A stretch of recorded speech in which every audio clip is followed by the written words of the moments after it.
ప్రియమైన సహోదరి సహోదరులారా, ఈ చిన్న విరామం తర్వాత మనము సారా గురించి ధ్యానించుకోబోతూ ఉన్నాం.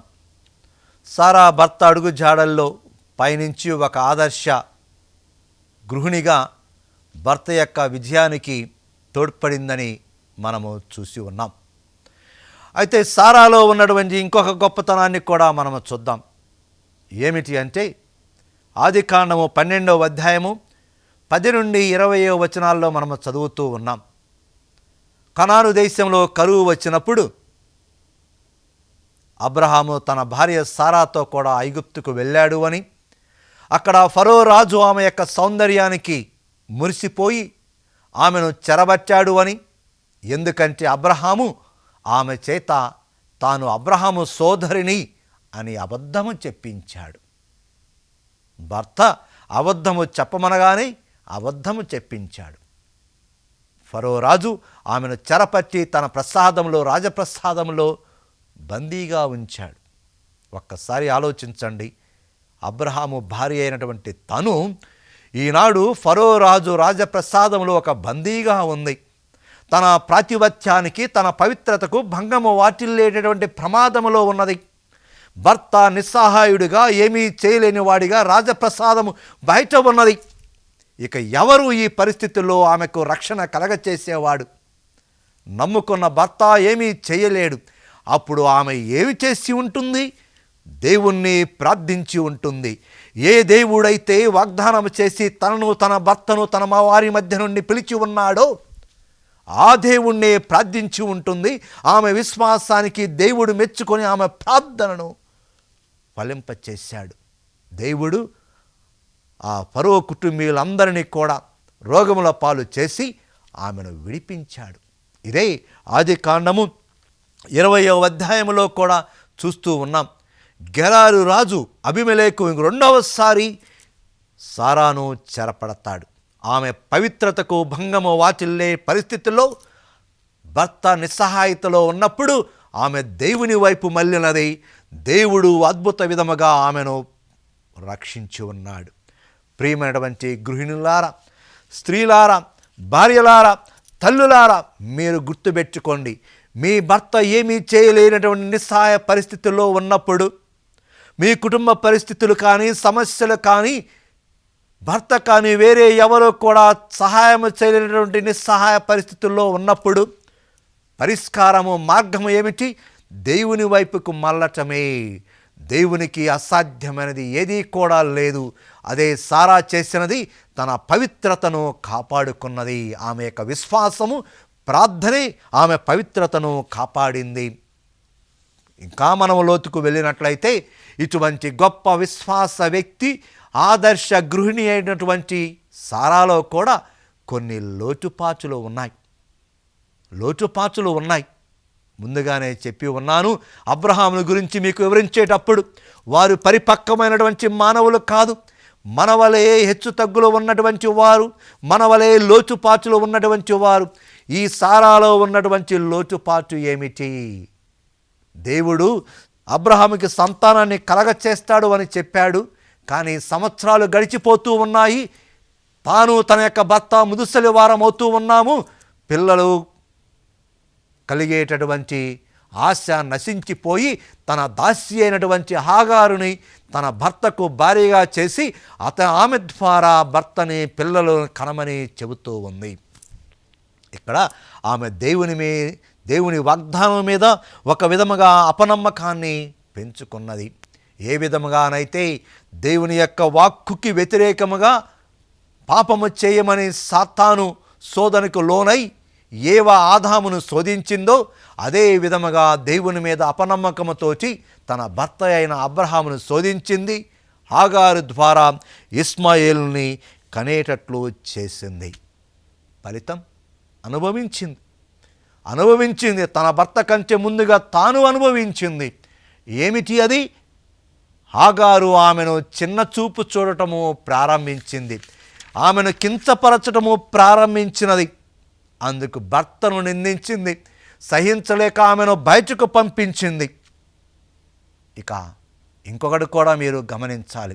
ఆదికాండము 16వ అధ్యాయము 16వ వచనంలో మనము చదువుతూ ఉన్నాము, ఇస్మాయేలు జన్మించిన నాటికి అబ్రహాము వయస్సు 86. ఆదికాండము 17:1 వచనంలో మనము చదువుతూ ఉన్నాము, దేవుడు మరలా అబ్రహాముతో మాట్లాడినప్పుడు అబ్రహాము యొక్క వయస్సు 99. అంటే 13 సంవత్సరాలు దేవుడు అబ్రహాముతోటి మాట్లాడాల. తన యొక్క సతాయింపు వలన, అపనమ్మకం వలన భర్తని తాను అనుకున్నట్లు చేయించి దేవుని యొక్క వాక్కు లేకుండా చేసింది. అందుకే గృహిణులు గుర్తుపెట్టుకోవాలి, ఏనాడు కూడా మీ భర్తలను కానీ మీ బిడ్డలను కానీ దైవవాక్కుకు వ్యతిరేకముగా వెళ్ళమని శోధించబాకండి. ఓర్పు కలిగి ఉండండి, విశ్వాసము కలిగి ఉండండి. ఇంకా మీకు తెలుసా, ఇస్మాయేలు జన్మించిన తర్వాత ఇస్మాయేలుని బయటికి పంపించమని అబ్రహామును అడిగింది. బయటికి పంపించాడు. అక్కడ కూడా ఆమె అబ్రహాము యొక్క మనసుకి గాయము కలిగేటట్లు చేసింది. ఈనాటికి కూడా ఇస్మాయిల్ యొక్క సంతానమైన అరబ్బులు, ఈసాకు సంతానమైన యూదులు ఈనాటికి కూడా కొట్టుకుంటూ ఉన్నారు. ఇది ఎవరి ఫలితము? సారా యొక్క అపనమ్మక ఫలితమే ఈనాటికి కూడా అది కొనసాగుతూ ఉంది. అందుకే మనందరం కూడా జాగ్రత్తగా ఉండాలి. ఇంకా మనము ముందుకు వెళ్ళినట్లయితే ఆదికాండము 18వ అధ్యాయంలో చూస్తూ ఉన్నాం. దేవుడు తన 2 దూతలతో కలిసి అబ్రహాము వద్దకు అతిథిగా వస్తూ ఉన్నాడు. అతిథిగా వచ్చినటువంటి ఆయన సారా బిడ్డను కంటుంది అని చెప్పాడు. అది విన్నటువంటి సారా నవ్వింది. అడిగినప్పుడు నవ్వలేదు అని ఆమె అంటూ ఉంది. కానీ అబ్రహాం సారా యొక్క నవ్వు ద్వారా, సారా యొక్క అపనమ్మకము ద్వారా బైబిల్ గ్రంథంలో మొట్టమొదటిసారిగా ఒక సత్యాన్ని ఆత్మదేవుడు వ్రాయించాడు. ఏమిటో అది తెలుసా?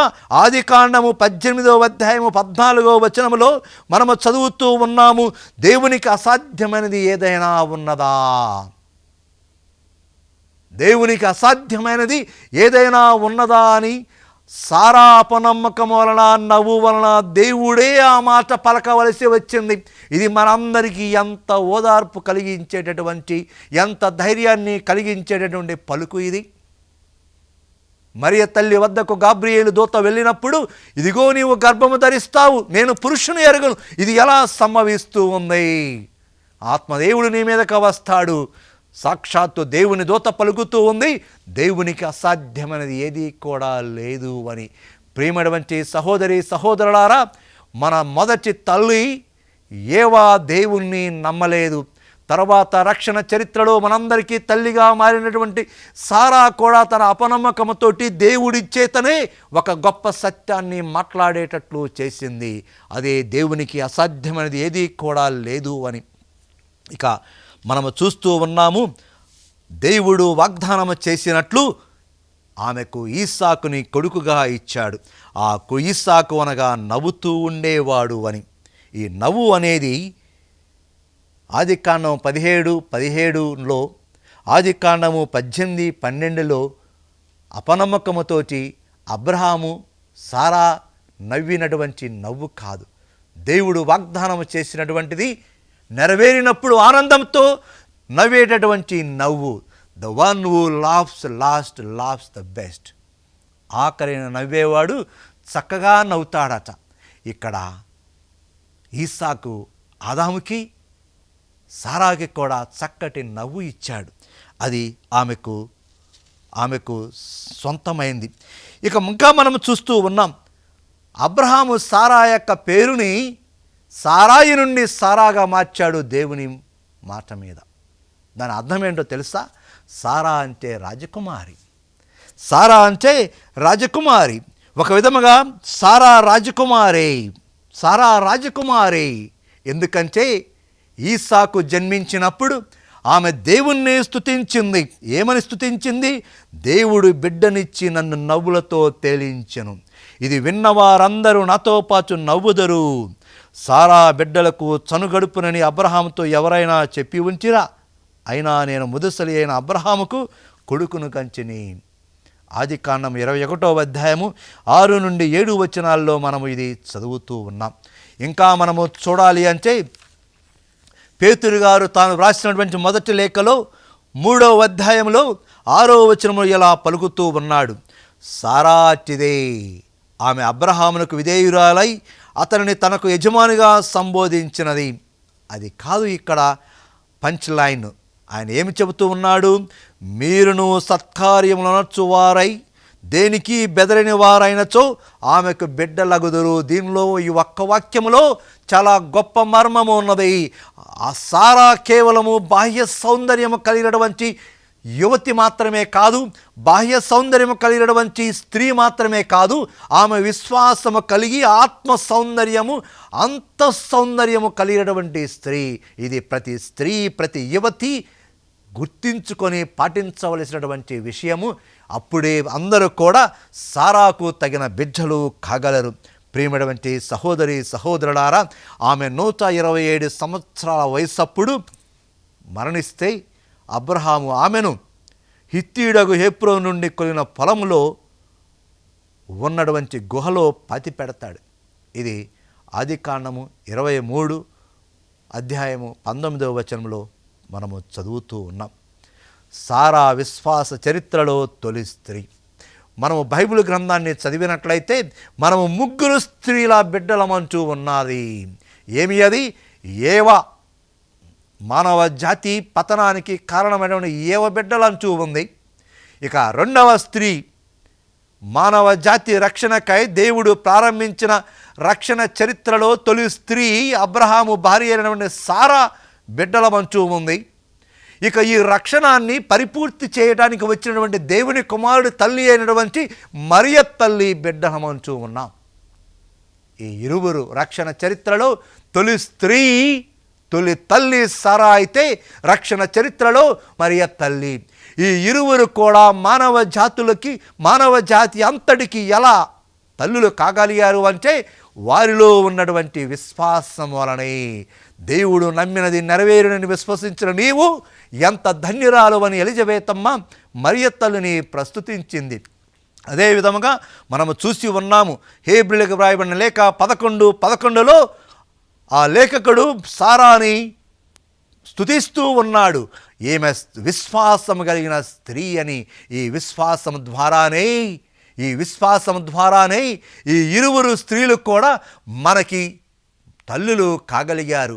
ఆమె యొక్క బిడ్డలుగా మనము కూడా ఆ తల్లి కలిగినటువంటి విశ్వాసాన్ని కలిగి ఎటువంటి పరిస్థితుల్లో కూడా దేవుడు తాను ఇచ్చినటువంటి వాగ్దానాన్ని నెరవేరుస్తాడు అని, ఎటువంటి పరిస్థితుల్లో కూడా క్లిష్టమైన మానవ రీతిగా అసాధ్యమైనటువంటి పరిస్థితుల్లో కూడా దేవుడు తన మహిమను చూపి మనల్ని రక్షించి కాపాడుతాడు అని ఈ ఇరువురు స్త్రీలు, మరి ముఖ్యంగా సారా తొలి స్త్రీ మనకి సందేశాన్ని ఇస్తూ ఉంది. మనము ఆమె బిడ్డలుగా ఆమె వలె విశ్వాసం కలిగి ఉన్నట్లయితే మనము కూడా ఆమె వలె విశ్వాస వీరులము కాగలము. ఆమేన్.